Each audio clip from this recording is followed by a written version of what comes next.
Alright, so we're going to go over the meteorology unit. So it's going to be about the study of air that surrounds the Earth.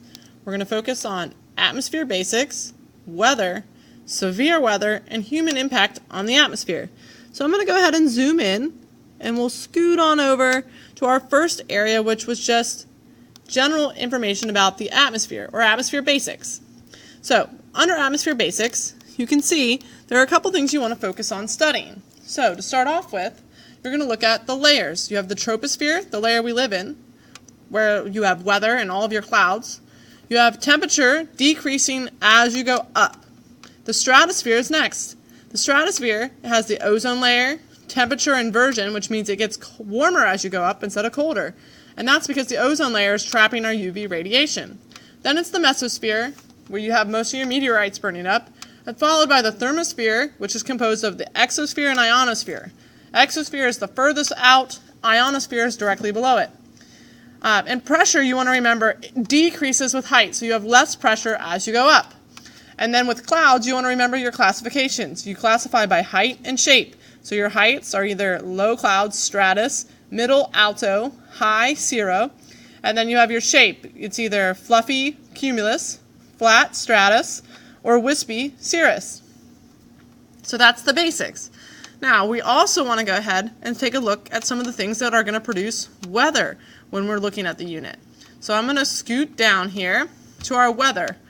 Now, the first thing we want to focus in on under weather would be instruments. The instruments you want to remember for the test: barometer for air pressure, psychrometer or hygrometer for relative humidity, anemometer for wind speed, and ceilometer for the height of clouds.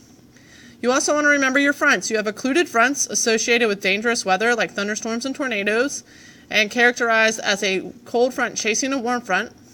You have a warm front, warm air, that advances and settles in for a long steady rain. Cold fronts that advance quickly and cause air to rise rapidly, creating heavy rain. And then stationary fronts that stay the same and for a long period of time. Then you have your pressures. You have low pressure associated with storms from the rising air creating clouds, and high pressure associated with clear sky from sinking air that's not going to create clouds.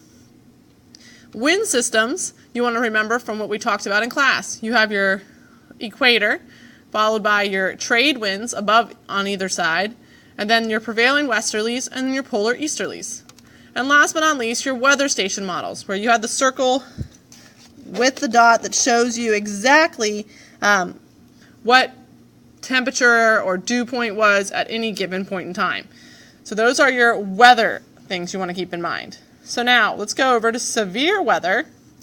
Now severe weather, there are three main highlights. You have thunderstorms characterized as having lightning, thunder, hail, rain, cumulonimbus clouds.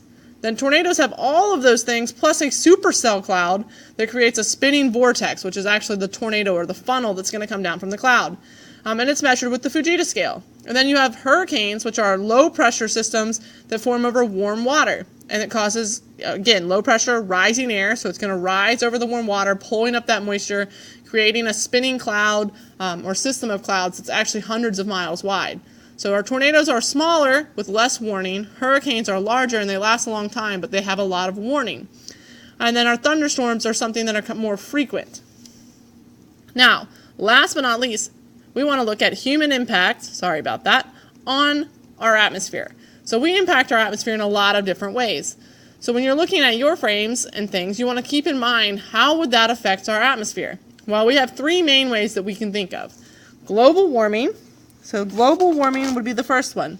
It's greenhouse gases like CO2, methane, and water vapor actually are going to cause radiation to be trapped in the atmosphere and the Earth to actually heat up. Then you have ozone depletion caused by CFCs or chlorofluorocarbons, and those are the ones that deplete and then leave a hole in the atmosphere, in the ozone's atmosphere, of the atmosphere rather.